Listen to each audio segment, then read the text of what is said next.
Claude Code versus Cursor 2.0, lequel choisir? Alors Cursor a sorti une nouvelle mise à jour qui s'appelle Cursor 2.0 avec des tas de fonctionnalités alléchantes et on se pose la question, lequel est le mieux entre Claude Code ou Cursor actuellement? Donc Cursor, il lance le multiple agent, c'est-à-dire que vous pouvez lancer jusqu'à 8 agents en même temps qui vont modifier différentes parties du code et il utilise un système comme Git pour séparer les fichiers et éviter les conflits de code. Sur chacun des agents, vous pouvez lancer plusieurs modèles d'IA. Donc imaginez, vous lancez 8 agents avec 3 modèles d'IA, vous faites tourner 24 requêtes en même temps. Pas terrible pour la planète, mais en tout cas, ça a le mérite de lancer pas mal de code en même temps.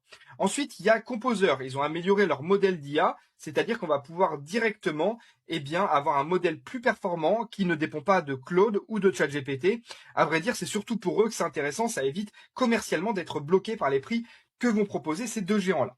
Ensuite, il y a le browser qui a été amélioré, qui est en version finale, qui va permettre de lancer le projet et l'IA va pouvoir interagir comme un humain verrait le projet et donc proposer des améliorations. Et enfin, il y a pas mal d'autres fonctionnalités comme l'augmentation, enfin l'amélioration du code review, ce genre de choses.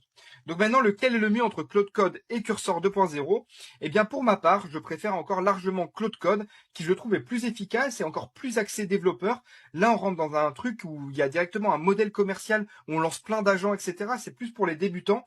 Et en plus de ça, je trouve que ça a des consommations de crédit qui sont énormes et qui vont pousser à avoir des abonnements supérieurs et plus chers. Si vous êtes tenté de lancer 8 agents en même temps, forcément, vous allez consommer beaucoup de crédit.